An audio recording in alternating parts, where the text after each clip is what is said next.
Bonjour, aujourd'hui c'est le 11 mai et après avoir médité sur le retour du Christ et aussi dans 17 chapitres du livre de Proverbes, je voudrais commencer de nouvelles méditations dans le livre d'Apocalypse. Le mot Apocalypse en grec veut dire révélation. D'ailleurs, dans les écrits en anglais, le mot a été traduit en anglais. Et donc, dans la Bible anglaise, vous n'allez pas trouver le mot apocalypse, mais le mot revelation, ce qui veut dire révélation. Donc, apocalypse, c'est une révélation. Mais c'est une révélation de quoi? De qui? Beaucoup de personnes, depuis 1900 et quelques années, ont décidé qu'Apocalypse, c'était un livre qui parlait de la fin des temps. Donc, la révélation de la fin des temps. Et certains vont utiliser le mot apocalypse pour parler de tragédie, n'est-ce pas? Dès qu'il y a en français, par exemple, s'il y a donc une tempête quelque part, s'il y a des morts, les gens vont dire, oh là là, c'est un apocalypse. Mais en fait, c'est pas du tout un apocalypse, parce que le mot apocalypse veut dire révélation. Le texte nous dit dans le premier chapitre d'Apocalypse que Apocalypse, c'est la révélation de Jésus-Christ. Le personnage principal d'Apocalypse, c'est l'agneau, qui va apparaître à peu près 30 fois. Et le deuxième personnage, c'est l'épouse de l'agneau. Donc c'est un livre où l'agneau va défendre son épouse. Il a été écrit vers la fin du 1er siècle, quand l'Église était fortement persécutée. Sous le règne de Domitien, l'Église en Asie mineure, notamment, était fortement persécutée. Et cette lettre va donc d'abord être envoyée à cette église de la région de ce que nous appelons aujourd'hui la Turquie, qui était appelée à l'époque de l'Empire romain l'Asie mineure. Et donc, c'est une lettre qui a été envoyée à cette église. Et pour comprendre alors le sens de cette lettre, il faut comprendre et connaître son contexte. C'est ce que nous allons essayer de faire. Toutes lettres, d'ailleurs, du Nouveau Testament, vous devez les lire en pensant à son contexte. C'est une lettre qui est écrite, et donc il a 2000 ans, qui servait à l'époque, mais à toutes les époques. Tout ce qui est écrit dans l'Apocalypse sert pour chacun de nous aujourd'hui. Et nous allons voir en cette intro quelques textes qui vont montrer l'amour que l'agneau a pour son Église et comment il veut la consoler face à la persécution, face aux temps difficiles que nous vivons nous-mêmes aujourd'hui.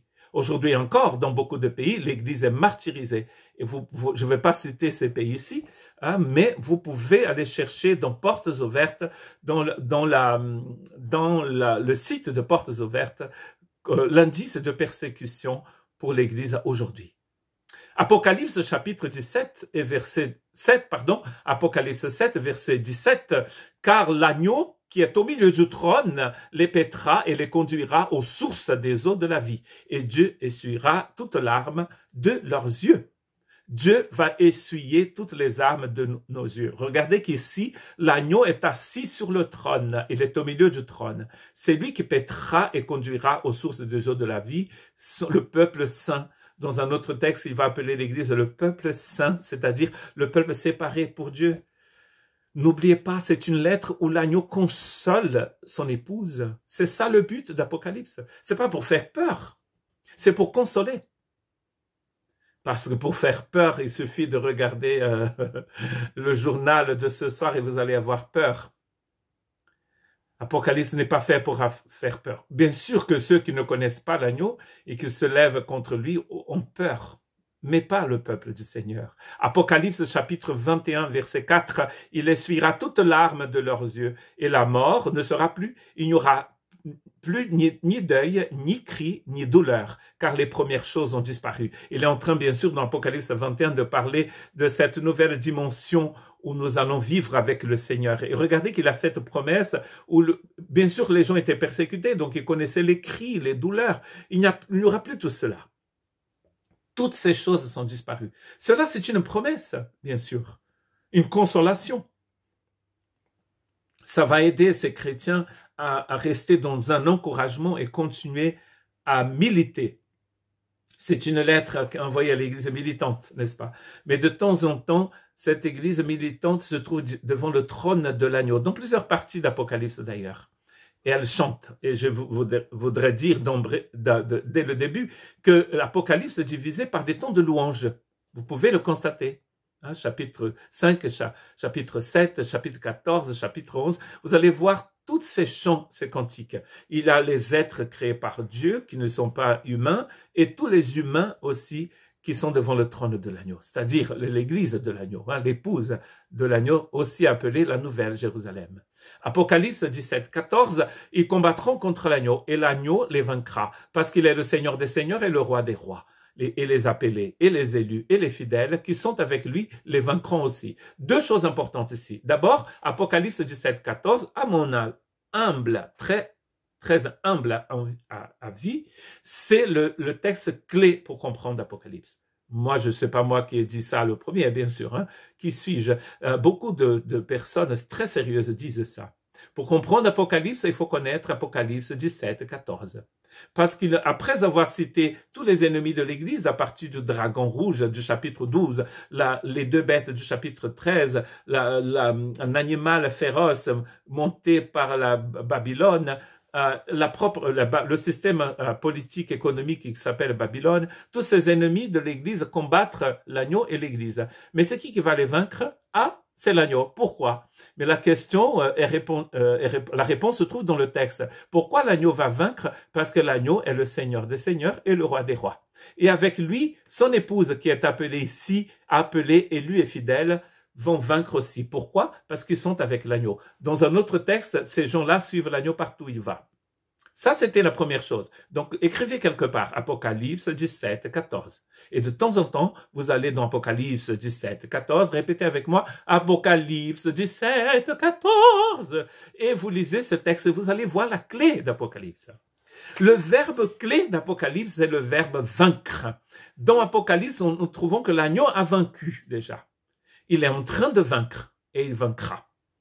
Ici, c'est dans le futur, il vaincra. Mais pourquoi l'agneau va vaincre dans le futur? Parce qu'il est déjà vainqueur. Il est vainqueur. Satan, dans la Bible, est vaincu. Peut-être pas dans votre vie, mais en réalité, il est vaincu. Apocalypse 8, verset 3, et un autre ange vint et se tient sur l'autel, et on annonce son soir d'or. On lui donna beaucoup de parfums, afin qu'il les offre, avec les prières de tous les saints, sur l'autel d'or qui est devant le trône. Regardez, écoutez cette parole de consolation. Vos prières arrivent devant le trône. Dieu est au courant de ce que vous dites là. Dieu est au courant. Dieu entend chaque prière. La suite du texte nous dit dans Apocalypse 8, 4, la fumée des parfums monta avec les prières des saints de la main de l'ange devant Dieu. Votre prière est devant Dieu. Parole de consolation. Vous voyez, vous allez trouver dans l'Apocalypse une église qui crie, une église qui dit justice, Seigneur, jusqu'à quand? Et Dieu n'est pas sourd. Dieu est en train d'entendre ses prières.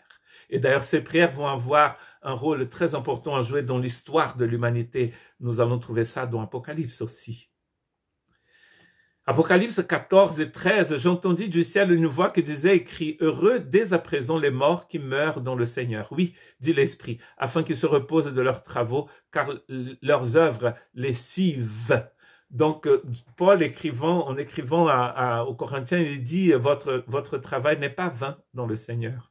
Donc, vous voyez, les œuvres que vous avez pratiquées en Christ va vous suivre. Autre parole de consolation. Et encore, deux paroles de consolation. Apocalypse 24, je vis des trônes et ceux qui s'y assirent furent donnés le pouvoir de juger. Et je vis les âmes de ceux qui avaient été décapités à cause du témoignage de Jésus et à cause de la parole de Dieu. Et de ceux qui n'avaient pas adoré la bête ni son image et qui n'avaient pas reçu la marque sur leur front et sur leurs mains. Ils revinrent à la vie et régnaient avec Christ pendant 1000 ans. Nous allons essayer de comprendre ce que ça veut dire, ces 1000 ans. Mais ils règnent avec le Seigneur. Bien sûr que c'est symbolique, hein? Tous les chiffres dans l'Apocalypse sont forcément symboliques. Parce que l'agneau n'a pas 7 cornes sur sa tête. L'agneau n'a pas 7 yeux. Les yeux de l'agneau, les 7, symbolisent quelque chose, hein? Forcément. Le dernier texte, c'est Apocalypse 15, verset 2. « Et je vis comme une mer de verre mêlée de feu. Et ceux qui avaient vaincu la bête, son image et le nombre de son nom étaient debout sur la mer de verre, ayant des harpes de Dieu. » Très intéressant que dans Apocalypse, il a ses harpes, chacun une harpe. Qu'est-ce que ça veut dire? Peut-être on va comprendre mieux quand on lit Apocalypse 14, parce que dans Apocalypse 14, tout le monde chante le même cantique. Un cantique qui a été inspiré par l'Esprit, qui a été mis dans le cœur de chacun. Et peut-être vous allez dire, mais moi je ne sais pas jouer d'harpe, je ne sais pas jouer d'un instrument, je ne sais pas chanter. Et parfois, peut-être, quand je prends le micro pour chanter, les gens coupent le son et baissent le son pour qu'on ne puisse pas entendre que je ne sais pas chanter. Avec Christ dans votre cœur, vous pouvez chanter. Et ce jour-là, et même maintenant, tous nous pouvons chanter à la gloire de l'agneau, car il a rempli notre cœur d'une musique céleste. Que Dieu vous bénisse.